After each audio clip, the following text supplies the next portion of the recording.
이 영상에서 담을 수 없는 것은 두 가지인 것 같습니다. 첫 번째로 이 땀 냄새입니다. 네, 절대로 상상할 수 없는 우리 난민과 저희 팀의 땀 냄새, 그리고 그 더위입니다. 더위, 어마어마하게 더웠던 그 때, 그리고 그곳이었습니다. 어느덧 3주가 지난 이 선교를 그렇게 되돌아보았을 때 그 시작은 아마도 이 난민은 누구인가라는 질문을 스스로 하게 된 그 순간부터 이 사역이, 이 선교가 시작된 것 같습니다. 난민의 사전적 의미는 다음과 같습니다. 이 난민의 뜻을 가진 이 refugee라는 단어의 원어는 이 프랑스어로 1685년 이 낭트 칙령이 폐지된 후 프랑스를 떠나야 했던 이 위그노들을 가리키는 말로 사용되기 시작했는데, 여기서 낭트 칙령은 이 당시 종교 자유를 보장했던 법안이었고, 위그노는 이 개신교도, 프랑스 개신교도를 뜻하는 말이 되겠습니다. 즉 자유에 대한 억압에서 자유를 찾아 피난한 자들을 뜻하는 말, refugee, 난민입니다. 이 현대에서는 전쟁과 기근, 박해와 재해를 피해 고향을 떠나 타국으로 피난 온 사람들을 뜻하는 이 확장적인 의미로도 쓰이고 있습니다. 즉, 이 생존에 대한 억압에서 피난한 자들을 뜻합니다. 자유와 생존의 억압을 받은 자들은 성경에서 다음과 같이 말하고 있는데, 이번 선교 개회 예배 본문이었던 마태복음 25장 35절부터 36절의 말씀입니다. 제가 읽어드리겠습니다.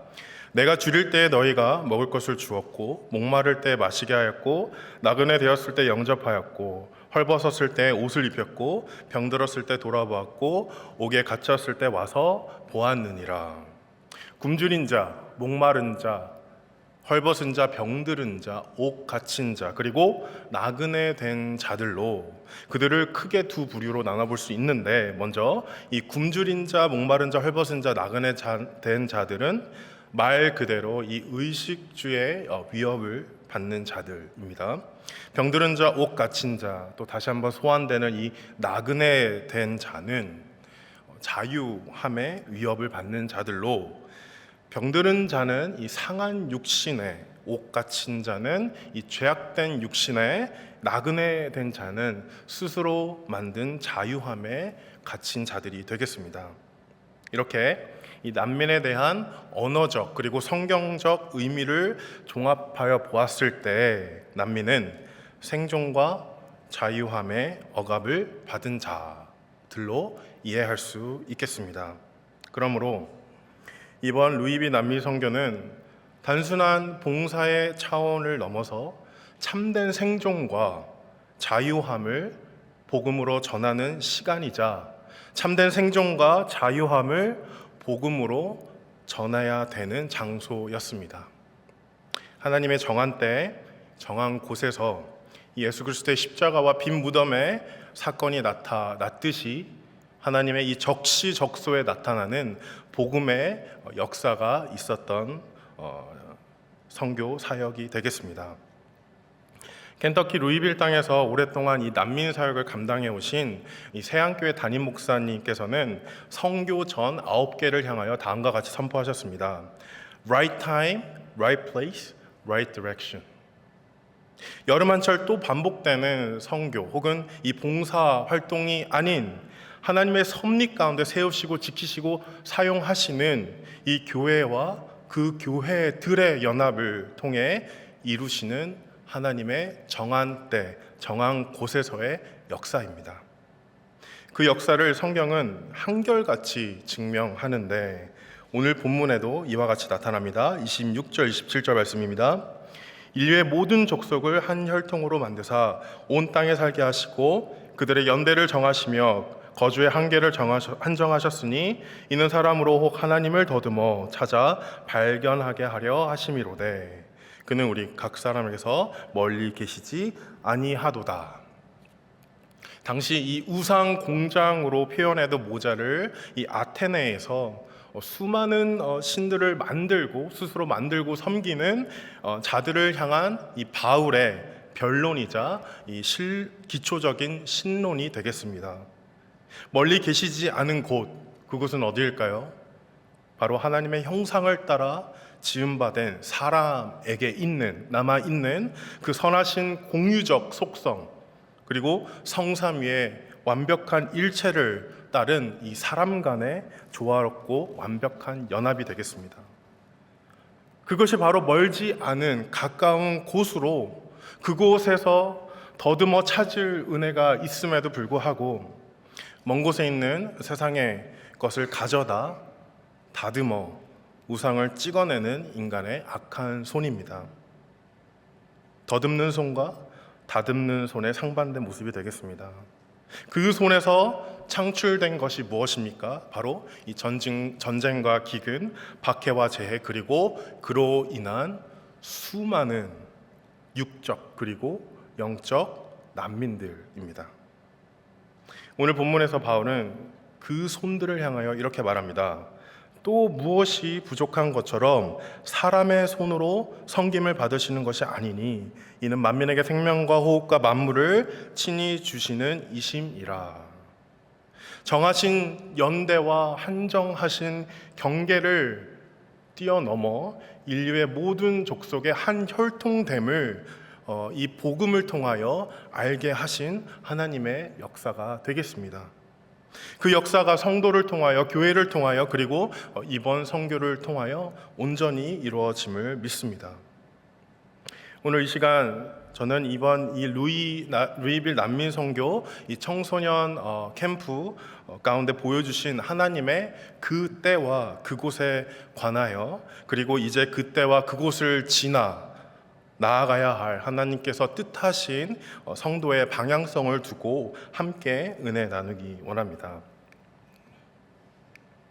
먼저 그때와 그곳에 관하여입니다. 이번 선교는 이동 시간을 제외하면 2025년 7월 20일부터 24일로 진행되었는데 20일 주일 이 9교회의 연합으로 본격적으로 시작됐습니다. 9교회의 연합, 그것은 큰 도전이 아닐 수가 없었습니다. 같은 미주에 사는 같은 한인이지만 왠지 모를 서로 간의 낯설음은 분명히 존재했습니다. 또 다른 연합은 이 세대 간의 연합입니다. 온 세대가 함께 참여한 이 가정들을 포함하여 초, 중, 고 학생들부터 집사님들과 또 장로님들에 이르기까지 다양한 연령층이 있었습니다. 그래서 이 최현준 집사님과 유현석 집사님을 비롯한 그 리더십에게 있어 결코 쉽지 않은 인솔이었습니다. 그럼에도 불구하고 교회들과 이 세대 간의 연합이 가능했던 이유는 바로 이 하나님의 정한 때라는 확신이 있었기 때문입니다. 그것을 증명하듯 이번 선교 날짜는 적어도 저에게는 매우 큰 의미를 부여했습니다. 잘 보이시나요? 네. 보시면 하루를 보낼 때마다 맨 뒤에 이 날짜는 변합니다. 하지만 변하지 않는 앞 숫자들이 있습니다. 먼저는 이 연합을 뜻하는 이 2라는 숫자이고, 이 다음은 하나님을 의미하는 이 7이라는 숫자입니다. 목사라는 직업병 때문에 그런지 몰라도 괜한 의미 부여가 될 수도 있지만 적어도 저에게는 이 날짜가 저에게는 큰 의미와 또 안정을 주는 날짜로 여겨졌습니다. 이렇듯 뒷 숫자는 변해도 연합과 하나님의 함께하심은 변하지 않는 2025년 주후 2025년의 그 날의 일들입니다. 다음은 하나님의 정한 곳에 대한 확신이었습니다. 이것을 말씀드리기 전에 한 가지 고백해야 할 것은 선교 내내 저에게 정말 거슬렸던 것이 하나 있었습니다. 제가 원래 이렇게 쓸데없는 것에 한번 꽂히는 이런 이상한 습관이 있는데 그것이 이번 선교에 딱 꽂혀서 저를 계속 괴롭혔습니다. 바로 이 루이빌 영어의 철자입니다. 왜 보시면 루이스빌이 아니고 루이빌인가? 이게 그냥 농담이 아니라 자꾸만 저를 괴롭혔습니다. 궁금해서 미칠 것 같았습니다. 이 좋으신 하나님께서 이 저의 연약함과 무식함을 아시고 한 가지 깨달음을 주셨는데 바로 이 숨겨진 S의 의미였습니다. 이게 또 직업병과 관련이 있을 수도 있겠지만 보시면 바로 씨앗입니다. seed. 루이빌 땅 속에 박히는 보이지 않는 복음의 씨앗을 심으라는 하나님의 뜻. 저는 그것을 깨달았을 때 정말 기뻤고 마음껏 선교 사역을 할 수 있었습니다. 네, 이 그림과 같이 땅 속에 보이지 않는 복음의 씨앗을 심으라. 루이스빌이 아니라 루이빌이지만 그곳에 분명히 씨드가 있다. 주로 아프리카 여러 지역 태생의 이 난민의 신분으로 이 켄터키 루이빌 땅에 오게 된 청소년 아이들입니다. 한국 태생인 제가 그 아이들을 그 땅에서 만날 확률이 얼마가 될까요? 그것은 하나님의 정한 곳이 아니면 불가능한 일이 될 것입니다. 이제 그때와 그곳을 지나 이제 그곳에서부터 2025년 여름 그때 이 켄터키 루이빌 그곳에서의 일은 어느덧 과거가 되어버렸습니다. 이제 나는 어디로 가야 하는가? 또 그때는 언제가 될 것인가? 하나님께서는 지가 뭘 했다고 벌써 교만하게 이 선교의 휴의증 같은 거를 앓고자 했던 이 교만한 저에게 한 가지 질문을 다시 주셨습니다. 바로 난민은 누구인가? 그것은 선교 전에 했던 같은 질문과 같지만 다른 질문이었습니다. 난민에 대한 정의를 찾았던 이 질문이 아닌 그 정의에 부합되는 난민의 대상이 되는 자들이 누구인가라고 저에게 물으시는 것입니다. 내 삶에 난민은 누구인가? 그 질문에 대한 답을 찾아가는 그 곳과 그 때가 바로 하나님의 정한 때, 정한 곳이 됨을 알게 해 주셨습니다. 참으로 좋으신 하나님께서는 그 깨달음을 바로 실습으로 저를 이끌어 가셨는데 그것이 바로 이 팬 목사님과 이경인 집사님께서 이끄시는 이 고등부가 주가 된 뉴욕시 선교였습니다.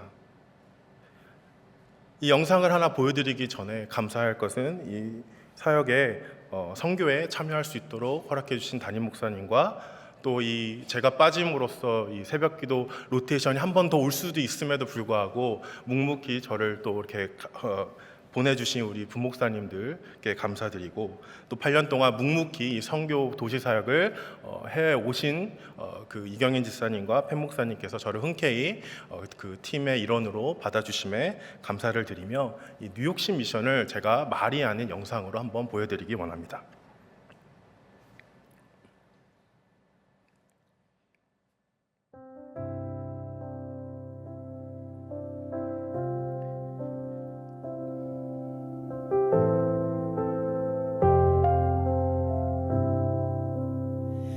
Every breath I take, every move I make, every whispered prayer, every step of faith, all my hopes, my dreams, all that I pursue. Jesus, everything belongs only to you. This worship is yours.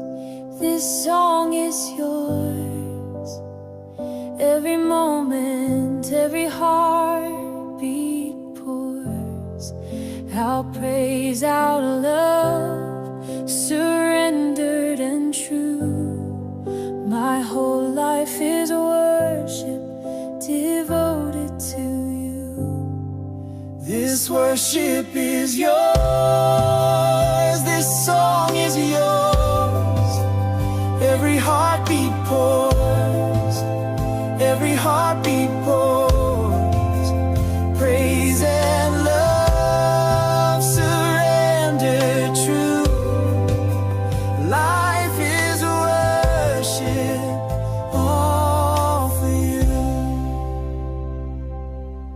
From the dawn's first light till stars above, every act I do filled with your love.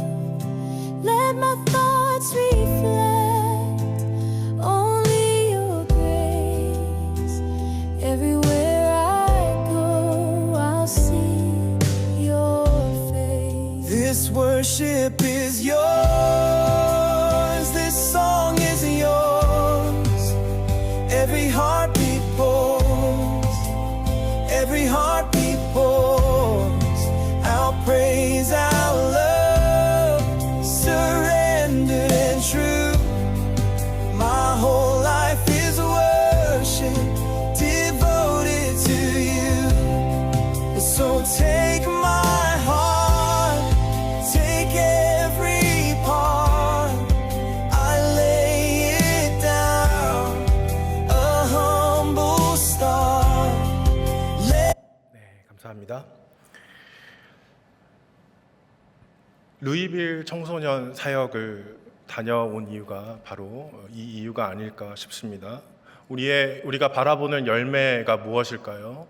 바로 그들이 우리 초대교회 청소년들과 같이 되어 복음을 전하는 삶을 사는 것을 보는 것이 저희들의 열매가 아닌지 돌이켜 봅니다. 뉴욕시 미션을 함 가운데 한 가지 굉장히 마음에 와닿았던 것 중에 하나는 홈리스 분들을 찾아 아이들이 다니며 복음을 전하기를 힘썼습니다. 근데 결코 쉬운 게 아니지요. 여러 가지 위험 요소가 있고 또 그들이 거절할 것에 대한 두려움, 또 폭력적으로 나오지 않을까 하는 그런 두려움. 그럼에도 불구하고 아이들은 정말 그만하라고 할 정도로 열심히 그 어려움에 놓인 분들을 찾아갔습니다.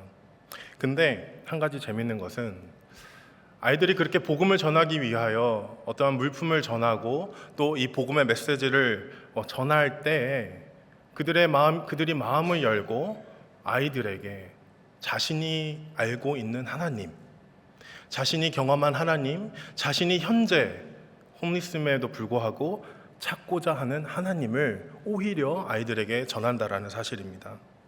한 예화로 사람들에게 고함을 치며 마치 나를 좀 알아달라고 하는 소리로 들리는 것과 같이 고함을 치는 한 홈리스 분이 있었는데, 우리 학생 중 한 명이 아주 용기 있게 그분에게 다가가서 자신의 신분을 설명하고 이유를 설명하고 대화를 나눴는데, 그 홈리스 분이 갑자기 진정을 하면서 자신이 알고 있는 하나님에 대하여 다음의 예화를 알려주는데, 저희가 잘 알고 있는 바로 그 풋프린트, 발자국의 예수님 아시지요?